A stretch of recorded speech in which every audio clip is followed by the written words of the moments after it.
And we're going to give people a minute or so to get in. Welcome to Student 5.0 ReadyCT, using problem-solving frameworks for quality improvement. You're in the right place, and we're going to have a great opportunity to hear a great presentation.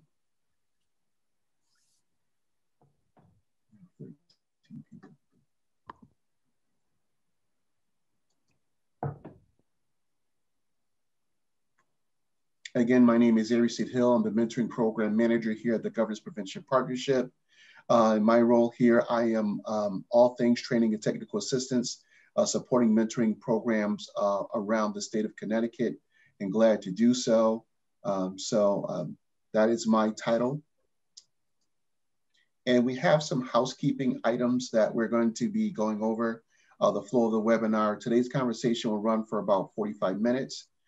Questions will be answered in a Q&A session if we have some time. I think it's going to be a great presentation, so I look forward to that. This webinar is being recorded for future distribution, and so at some point in time, you might get an email saying it's available, and at that point, you will be able to download it. And we have a disclaimer, a normal disclaimer, and if you've been at this summit, you've heard them before, but the views expressed for this content provided in this presentation represent the views of the Governance Prevention Partnership. It's for educational purposes. The information provided is meant solely for educational purposes, and the Governance Prevention Partnership is not liable for any outcomes related to the implementation of the materials presented here today. And so we are going to be moving right along so I can get out of the way of our presenters. First, I'd like to present to you Dr. Tami Christopher, Program Manager for Student 5.0, and then Aliyah Brogdon, Peer Mentor Supervisor for Student 5.0. And so my job as the moderator is kind of done. I'm going to go ahead and allow our presenters to give us this great information, and I look forward to this conversation. Great, thank you, Aristu. Appreciate it. Welcome everyone. Thank you for joining me. If I could just have another head count on how many folks we have in the session right now. 16. 16, great. So later on in the session, we'll be able to break off into groups and practice some of the things that we're going to be talking about. Aliyah and I are from ReadyCT, the education, the engine of opportunity. And I'll tell you a little bit about ReadyCT, and then we'll get into our agenda for today. Next slide, please. Great. So today what we're going to be talking about is using problem-solving frameworks for continuous program improvement. And in that vein, we're designing with an equity frame. We'll talk about that a little bit more. So thinking about the theme of the conference, we were talking about how we are embedding equity in our work and in our program in general. And we thought the best way to exhibit that for the purpose of today's summit was to talk about how we design and continuously improve the program. So that'll be our presentation today, and it's a workshop format. So today I'll give you a little bit of background on ReadyCT. Then Aliyah is going to jump in and talk a little bit about Student 5.0, which is our mentoring program. We're going to introduce 2 program improvement frameworks. And then we're going to break off into 2 groups. Aliyah will facilitate one, I will facilitate the other, and then we're going to work with you all on putting those frameworks into real problems of practice and give you an opportunity to dig into your own practice and think about how you can bring these back and use them in real time. And at the end, we'll have a share out and some takeaways. Next slide, please. So ReadyCT is a 501c3 organization. And as our director, Shannon Merriman likes to say, it's at the intersection of K-12 and workforce. Of course, K-12 now and workforce always include some sort of post-secondary education, as we all know, whether that's traditional college, technical school, or other career-centered training programs. So what we strive to do as an organization is a few different things. We have programs, so we provide services for Hartford Public School System, and now with our mentoring program that is statewide. And then we work with organizations and policymakers across the state of Connecticut, really blanketing the whole state on key issues and policy regarding career education and making sure we have pathways all the way from, you know, pre-K reading preparation all the way up through now our mentoring program beginning in the post-secondary transition space. Next slide, please. ReadyCT is part of CBIA, the Connecticut Business and Industry Association. So we work very closely with ReadyCT being more of the education component, and then collaborating with our partnership in the business and industry space. Next slide, please. And this is Student 5.0, which we will be talking about today, and I'll let Aliyah take it at this point. Hello, everyone. So Student 5.0 was born as a rapid response to the loss of access to post-secondary transition guidance back in March due to COVID disruptions. We focused on class of 2020 graduates from public high schools with a priority to students in the Alliance District, understanding that a high percentage of our Alliance District students receive free or reduced lunch, were students of color, and or our first generation college students. From that, we built out a peer mentor-based program focused on the post-secondary transition. It was a 6 to 12-month program with a focus on short and long-term career and learning goal setting and planning. We did a lot of goal setting, SMART goals, all of those type of goal setting techniques. We did also offer technical support with post-secondary financial aid and enrollment processes, as well as career exploration and preparation. And then we offered our students an option to take some virtual learning modules, including Microsoft Office communications, team building, personal finance, and time management. And for their time with this program, they received a $200 stipend for completing the learning modules. Next slide, please.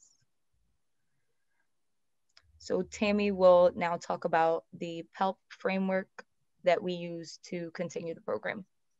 Great, thank you, Aliyah. So the program, as Aliyah mentioned, was born out of the COVID disruption. But as those of you that work in this space know, that students graduate from high school every day, or every year, I should say, not knowing what their post-secondary path is going to be, or perhaps having started the process of college or training and not finished it. So when Aliyah and I came into the program, Aliyah began as a peer mentor herself, and then transitioned to the supervisor role later in the program. But when we both began the program, the framework had already kind of been put into place by the grant writers and some of the funders. So we came into a situation where some of the pieces had already been put into place. And we started working right from the get-go. We were bringing in students. We hadn't even really finished building out the program curriculum or design yet. We had a bunch of peer mentors that had been hired and received an initial orientation training, and then we hit the ground running. And I think as a lot of you are dealing with situations regarding to COVID, you know, things happened very quickly. So we're very grateful for this funding to allow us to do this work. And we've really, because of the way the program started, we've really been very cognizant of evaluating it consistently to make sure that we are providing the services and the support that our students need, and making sure that our peer mentor supervisors have the knowledge and the skills and the support that they need also. So when we're looking at this from a lens of equity, the students that are in our program and our mentors, our peer mentors are as well, most of them are coming from situations where they've graduated in a high needs public school district. Most of them are students of color. A lot of our students are first generation students. So we're working with a demographic of students that typically needs help in this space. And our mentors have a lot of shared experiences with the mentees that we're working with.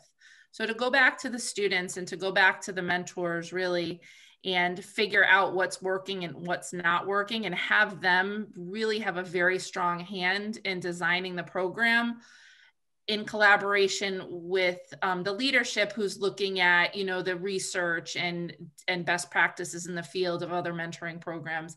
It's really been quite a great experience in that way. So the PELT framework is a problem-solving framework that comes out of Harvard's Graduate School of Education, the Public Education Leadership Project, and we have some resources at the last slide in case you want to look any of this up.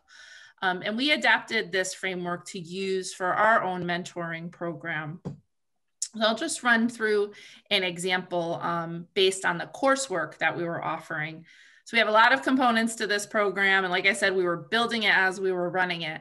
So one of the problems that we identified early on is that we thought, the program designers, the initial program designers thought that offering $200 stipend for a series of online coursework that related to time management and communication skills, the Microsoft Office suite, and a few other things, we thought that offering a $200 stipend to entice students to complete this coursework would be a big hit and very popular. So what we started to notice was students weren't doing the coursework, right? That's on that second piece there. We're analyzing the problem and diagnosing the causes. So what we had to do was figure out, you know, why weren't they doing the coursework, and going back again to the students and to the mentors, digging in with surveys and individual one-on-ones, focus groups, all kinds of different ways we retrieve the data.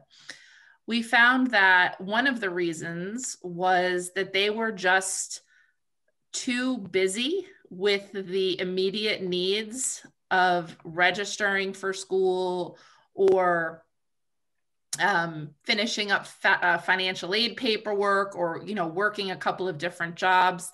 And on top of that, of course, layered into this entire framework is everything that's being affected by COVID. So different economic concerns, different health concerns within family and community, and those other situations. So what we decided was, based on that time issue, we decided that we would develop a new theory of action around the coursework. And instead of saying, which was originally designed to have the students finish the coursework in 5 weeks over the summer, so instead of having this time constraint on the coursework, we addressed the problem of time by saying, you know, if we expand the amount of time that students have to complete the coursework, more students would then go ahead and finish the coursework. So we did that. We opened it up for our second cohort that we recruited. And we said, you know, no longer do you need to finish these 11 courses in 5 weeks. We're going to have a recommended schedule that you follow to help you pace yourself and manage your time, and also allow, excuse me, also allow the mentors to interact with you on the content, right, to help reinforce the content that you're learning. And then we rolled that out through the designing, the strategy and the implementation part were really through the mentors. So Aliyah and I would work with the mentors through different professional development sessions that we had weekly to explain to them, you know, what the problem was that we were addressing and the theory of action that we developed around it and how we would now implement it. So we went through some different email marketing on changing the coursework, but I think most of the communication around the coursework change really was through the mentor-mentee relationship. And like I said, every week we have a meeting with the mentors, and then Aliyah meets with the mentors on a one-on-one weekly as well. So there's a lot of communication. So as we're assessing the progress, you can see almost to the end of that swirl, what we noticed is, yes, a little more people are now doing the coursework, right? They're feeling less anxious about it as something that they have to get done, but knowing it's there for them when they're available and needing it. But we also noticed now we're getting more feedback around, the mentors saying, you know, we wish we could explore more of the courses that were offered. The particular platform that we use is 180 skills. And it's got just a host of courses from career-related development all the way through the soft skill development and personal finance and everything in between. So as we were assessing this progress, the feedback was like, yes, this is great. We're getting more time to do this, and we're looking forward to completing the coursework to receive the stipend. But boy, we really wish we had more choice in the courses that we could take. So that led us to, again, like we're adapting and modifying for continuous improvement. So that led us back to the center of the swirl again, which was identifying the problem. So we noticed the secondary piece where students didn't want to have to take certain courses. They were doing that, a lot of them in college already, and the added pressure of that was not really working for them. So we opened it up and we asked, again, analyzing the problem, et cetera. We asked, you know, what are you interested in? Here are some samples. And we really opened up the whole library of the courses that we have to students and allowed them to take anything that they wanted. And there are other different things around the coursework that we've adapted over the last 7 months. I'm not going to share all of those in the interest of time, but you can see how this framework can really allow you for that continual program improvement, particularly if you're very dedicated and you have the support behind you to continually ask for feedback from your staff that's on the ground, your direct service staff, as well as your participants. So that's an example of one of the ways that we use the PELP problem solving framework. It's a mouthful in this situation. This is one of the frameworks that we'll do a breakout session on. So I'll be able to answer more detailed questions around that as we go into the breakout rooms. But I'd like to pass it over to Aliyah now. She's going to talk about our next framework and how she used it. Thank you. Next slide, please. So my framework is a little more detailed around the one-on-one work with your actual mentees. We utilize the situation behavior impact framework and the 5 whys. So as Tami mentioned before, I started out with the program as a peer mentor and then transitioned into the role of a supervisor for the other peer mentors. But in transitioning into that role, I continued to work one-on-one with my mentees that I had already.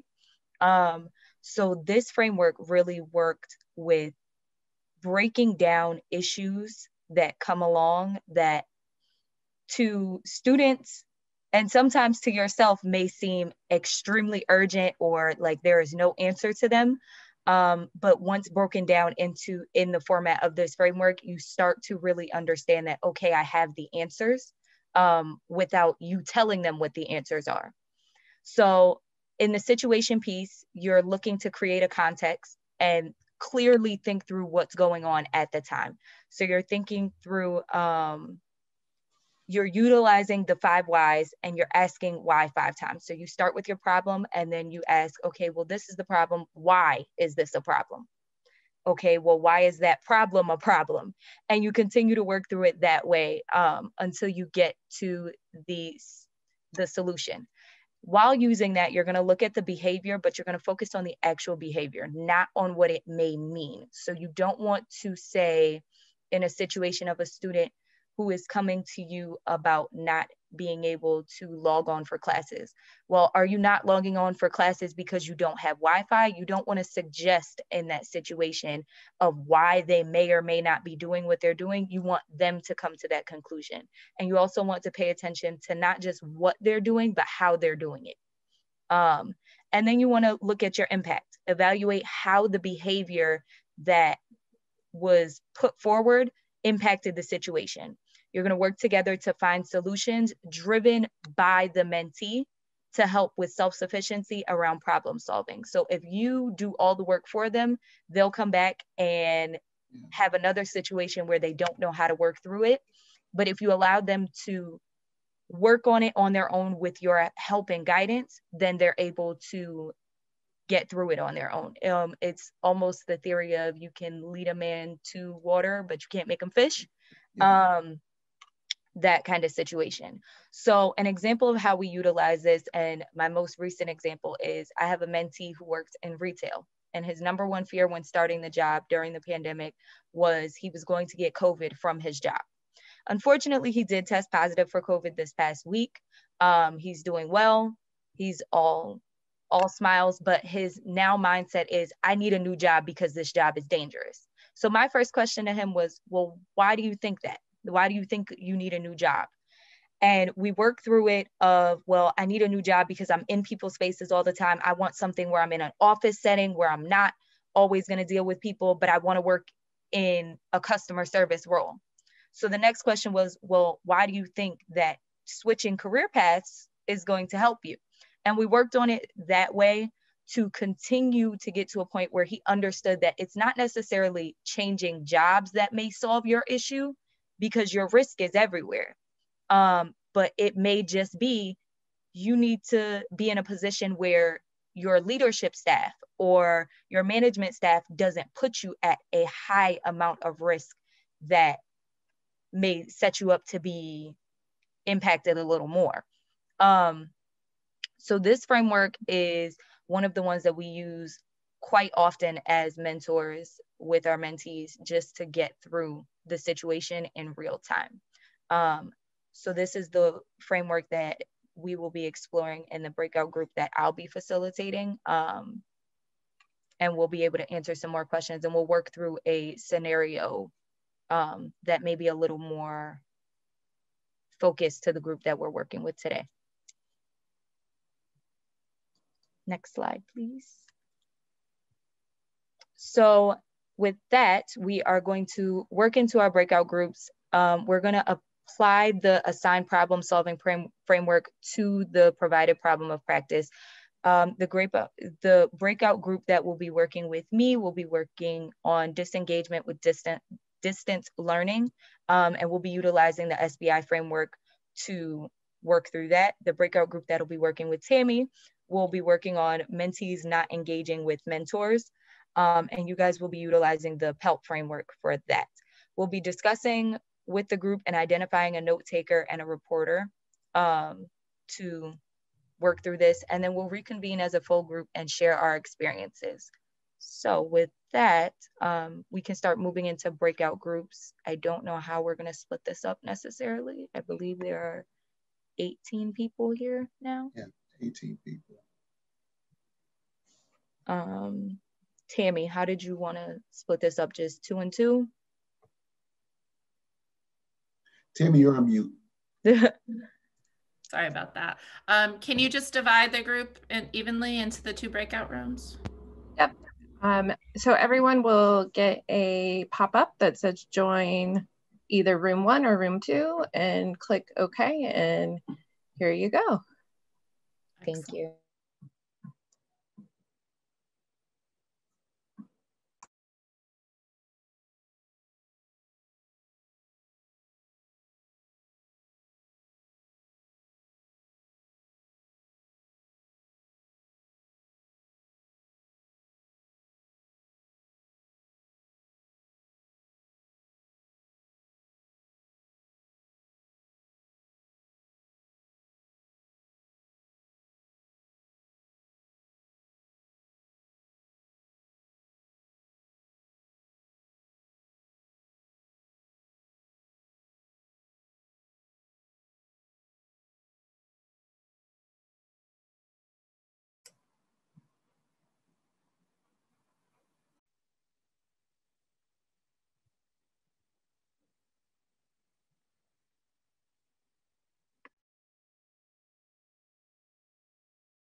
Welcome back, everyone. Aliyah, I don't know about you, but I had a pretty quiet group outside of Thomas, who gave us some good examples. We weren't super quiet. We had some really good conversation. And Naja's going to be our share out person. Excellent. Do you want to go ahead and start, Naja? Yes, of course. Hello. So Some of the major points that we kind of talked about was making sure that students have a voice, so that they can self-advocate for themselves. And we also talked about asking more than why questions to kind of get to the root of the problem. And then we talked about giving resources and utilizing them so that we and the mentee together can problem solve. So we talked about, like, if they're having issues at home, maybe looking more into community services where they can like have someone, have an environment that's supportive, can help them with their homework. So stuff like that. That's kind of what we talked about. I don't think I missed anything. Nope. Okay.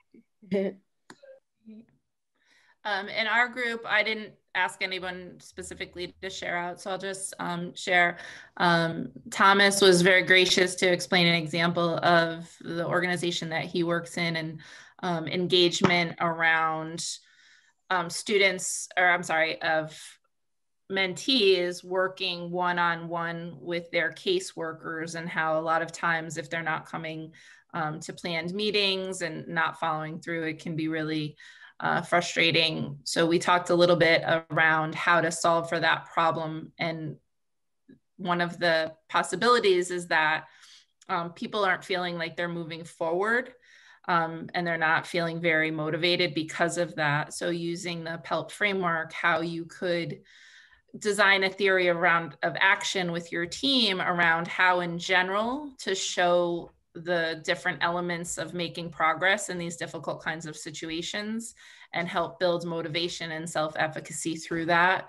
And then I just ran through a little bit about how you might apply that program and talk about the PELP solving or problem solving framework, very similar to a strategic plan, where if you're not following all of the steps, if you're not actually planning the implementation and then going back to assess what you thought might happen and did that actually happen, and then again making continual changes for the best possible outcomes, that you're similar to a strategic plan, you're doing it, you're putting in the work into to find the problem and find a solution, but you're not really figuring out if it's working for you as you thought. So I'm hoping that you guys can take some of this back to your session, or your organizations rather. Is there anything that anybody wanted to share around thoughts about how they might implement this in their own work, or something they wanted to share to the group to help, further this kind of work, other frameworks you've used? Well, I like when you ask the question about continuous reflection on your particular framework. So that's something that I would definitely take back and look at. I like the PELP framework.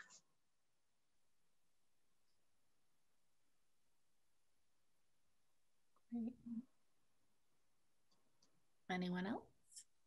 All right. Well, thank you very much. Will these decks be available to the participants afterwards? Or they're going to be in the videos, right? Yes, they will be in the videos. Okay, so the frameworks are in there. There's some resources in there. We hope you are able to take back some of this learning and implement it in your own work to improve your practice. And thank you very much for joining us today. Yes, thank you. So thank you for that. That was very, for us practitioners and programs I support around the state. This is something that I can definitely, help programs develop and help them grow. And so it's something I'm going to take back, and hopefully everybody else can take something back. But we still have another breakout session today at 12:15. It includes harnessing the power of everyday mentoring. There's 2 breakout sessions at 12:15 and training veterans as mentors. And then we have our closing remarks from the partnership co-presidents, Roland Harmon and Kelly Jules Scapino. And you can connect with me if you wanted to get that slide deck. I could definitely supply it to you via email. My email address is aristi.hill@preventionworksct.org, or you can go to our website, preventionworksct.org. You can find me, and I can definitely get that to you if you really wanted to have that. And so I want to thank you for attending this workshop, and have a great rest of the summit and a great weekend.